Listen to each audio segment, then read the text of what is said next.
বন্ধুগণ, আজকে আমি আপনাদের সঙ্গে শেয়ার করব স্পেশাল মশলা দিয়ে রমজান স্পেশাল ঘুগনি। ভীষণ মজাদার, মুড়ি, রুটি, পরোটা যার সঙ্গেই খাবেন। আর এই জন্য আমি 250 গ্রাম মটরকে মোটামুটি 6 থেকে 7 ঘন্টা মতো ভিজিয়ে রেখেছিলাম জলের মধ্যে। আর দুটো আলুকে আমি ছিলে এই অর্ধেক অর্ধেক করে কেটে নিয়েছি। এবার এটাকে ভালো করে ধুয়ে নিয়েছি। এবার ধুয়ে আমি একটা প্রেশার কুকারের মধ্যে উঠিয়ে নেব। প্রথমে আমি আলুর টুকরোগুলোকে উঠিয়ে নেব, তারপর যে মটরগুলো ভেজানো আছে ওগুলোকে আমি ছেঁকে উঠিয়ে নেব। এবার আমি দিয়ে দেব জল। মোটামুটি আমি এখানে 1 কাপ মতো জলের ব্যবহার করব, যাতে আমি পুরো মটরটা যাতে ঢেকে যায় জল দিয়ে। দেখুন বন্ধুরা, পুরো জলটা কিন্তু মটরটাকে ঢেকে দিয়েছে। এবার আমি এখানে দিয়ে দেব লবণ, স্বাদ মতো লবণ। লবণটা দিয়ে দেওয়ার পর আমি ঢাকনাটা বন্ধ করে আমি গ্যাসের মধ্যে বসিয়ে দেব। প্রথমে আমি 3টে সিটি গ্যাসটাকে বাড়িয়ে দিয়ে দেব, তারপরে আরও 3টে সিটি আমি গ্যাসটাকে মিডিয়াম থেকে লোতে দিয়ে নেব। আমি গ্যাসটাকে বের করে দিয়েছি। বের করে দেওয়ার পর আমি একবার চেক করে নেব। দেখুন বন্ধুরা, মটরটা কেমন সেদ্ধ হয়েছে। এখানে কিন্তু আমি কোনো খাবার সোডা ব্যবহার করিনি। সুন্দর আমার সেদ্ধ হয়ে গেছে। এবার আমি এটাকে সাইডে রেখে দেব। এবার আমি একটা মশলা বানিয়ে নেব।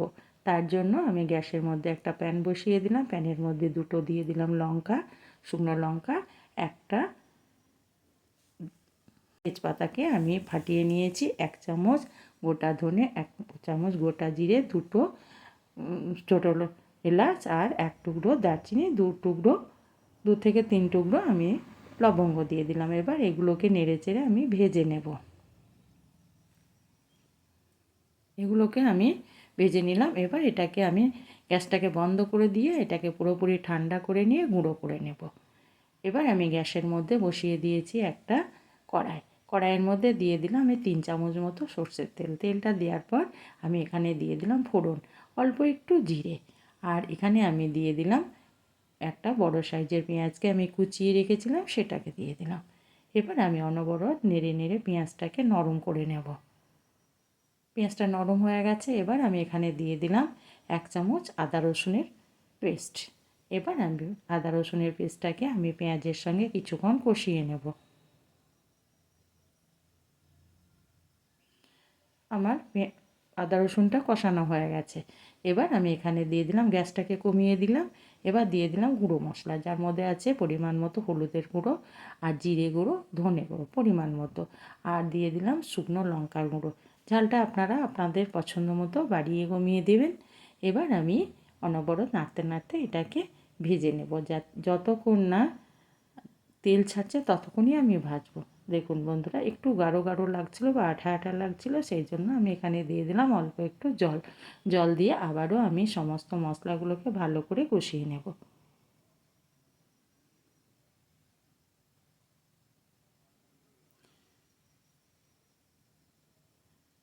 মশলা থেকে তেল ছাড়তে শুরু করেছে। এবার আমি দিয়ে দেব যে মটরটা আমি সেদ্ধ করে রেখেছি সেটা দিয়ে দিলাম। আলুটাকে আমি অন্য একটা বাটির মধ্যে উঠিয়ে রেখেছি। প্রথমে আমি মটরটা দিয়ে দিলাম।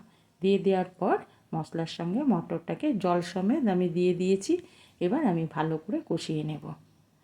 আর এই জলটাকে আমি পুরোপুরি শুকিয়ে নেব, মানে এক্সট্রা জল আবারও আমি ব্যবহার করব। এবার এইভাবে নেড়ে চেড়ে আমি মটরটাকে কিছুক্ষণের জন্য কষিয়ে নেব মশলার সঙ্গে। আর তার জন্য আমি একবার ঢাকা দিয়ে দেব। মোটামুটি আমি 3-4 মিনিট ঢাকা দিয়ে এটাকে একটু কষিয়ে নিলাম। এবার যে আলুটা আমি একটা প্লেটের মধ্যে উঠিয়ে রেখেছিলাম সেটাকে ম্যাশ করে নিয়েছি। ম্যাশ করে নিয়ে আমি আলুটাকেও দিয়ে দিলাম। এবার মটরের সঙ্গে আলুটাকেও আমি কিছুক্ষণ কষিয়ে নেব।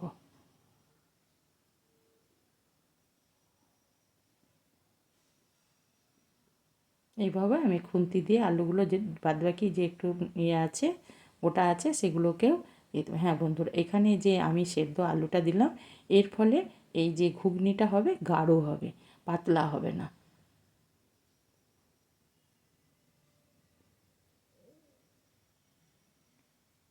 এইভাবে আমি ভেঙে দিলাম। দেখুন বন্ধুরা, অনেকটা গাঢ় এসে গেছে। তার মানে আমার এটা কষানো হয়ে গেছে। এবার আমি এখানে দিয়ে দেবো জল।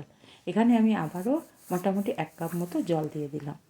জল দিয়ে দেওয়ার পর আমি ভালো করে জলটাকে মিশিয়ে নেব।